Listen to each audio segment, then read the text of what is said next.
I had a customer that tried not to pay me, and in this video, we're talking about it. I got a call from a property owner that was interested in getting their parking lot crack filled, seal coated, and striped. The property wasn't that big. It was just a small parking lot, but it definitely needed some work. Well, I get the call, I go to the lot, and I come up with a price.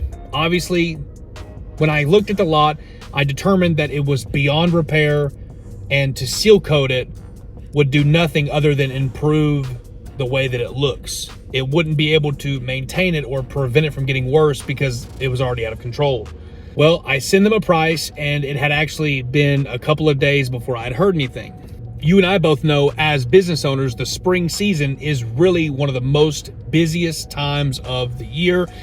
The snow is just melted. People are trying to get their parking lot serviced. Since that's the case, this time is one of the busiest times of the year, right now and towards the end of the year.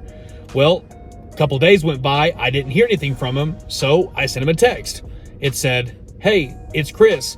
I'm reaching out to see if they're gonna book the job. I'm getting calls and more people are scheduling jobs, so I don't want this to get pushed back further down the list."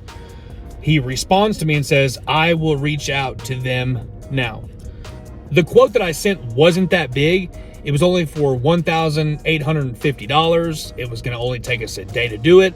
They decided to actually go with the prep work, striping, and pothole repair. Not that big of a job, but it was going to take us a full day, so I charged them $1,850. After that, I get a text that says, "Did the quote get accepted?" Which I responded, "He accepted it. I'm sorry, I've been super slammed. We will get right on it. You are our priority. By the latest of next week, I'll keep you updated." Of course, we had some openings, some people canceled. We also didn't get some jobs that I thought we were gonna get. Since that was the case, I took the opportunity to go to the property and service the lot.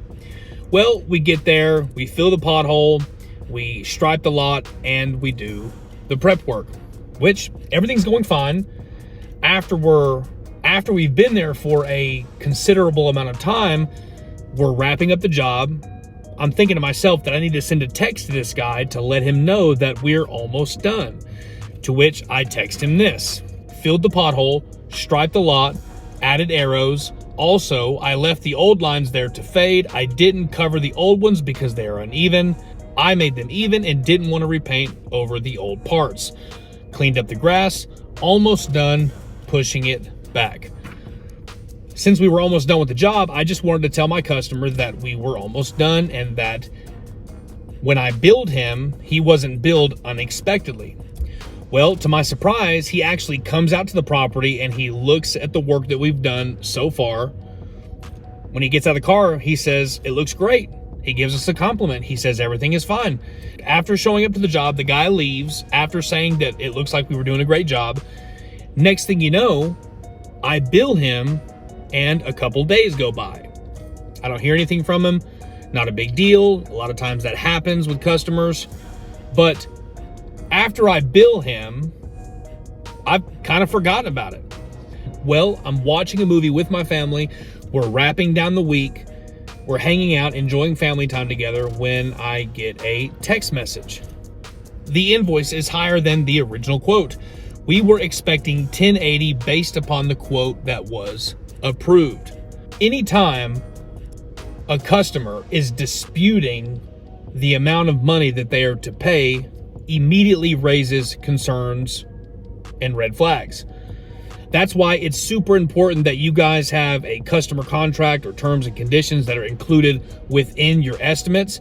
And actually, if you guys are actually interested in getting a customer legal contract, a change order, and a certificate of completion, be sure to check out the How to Stripe course. It will be the first link in the pinned comment section and the description.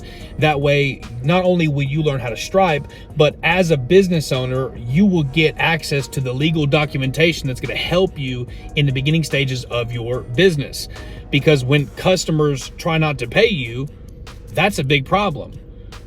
As a contractor, when I deal with some resistance from a customer, I don't immediately just say I'm going to go file a lien if there is a charge dispute. There's obviously a misunderstanding or something wasn't clearly communicated during the process when we initially started.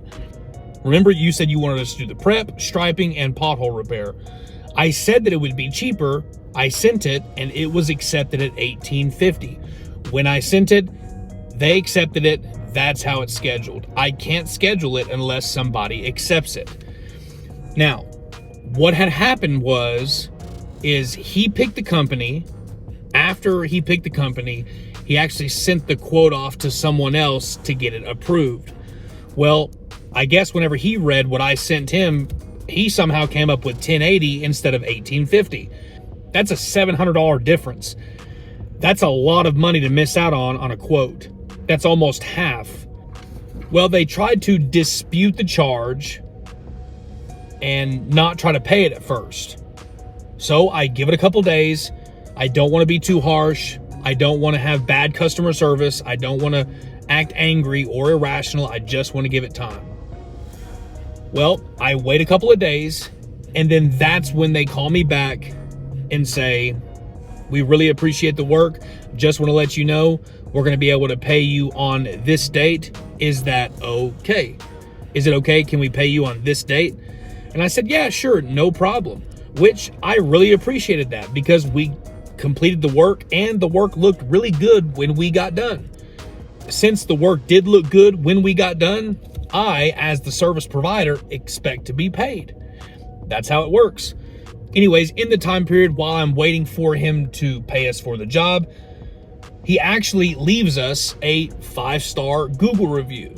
It said they did a great job, was very quick and professional. He was very honest, and even sent me a very informative book to better understand the process.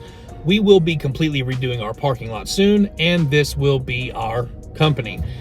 And the book that he's actually talking about there is what is found within the How to Stripe marketing pack. And if you guys are interested in learning more about parking lot striping, how to get customers, marketing packs, marketing templates, ebooks, cold call scripts, cold email templates, be sure to check out the How to Stripe course. It will be the first link in the pinned comment section and the description. And that's one of the things he said in his review, that he was very informative and he really, really appreciated the book. At the end of the day, we performed the service. They were happy with the service. They gave us a 5-star review, and we got paid for the service that we provided. Overall, not too bad for a day's work. Went to the bank, cashed the check, everything's fine. But there are some customers that not only dispute the charges, but totally try not to pay you altogether. That's why it's good to have that legal documentation in place. As I mentioned in the beginning of the video, if you guys are interested in that legal pack within the How to Stripe course, feel free to reach out, ask me any questions. I'd love to help you. Anyways, guys, thanks for watching. Be sure to check out How to Stripe, and we will see you in the next video.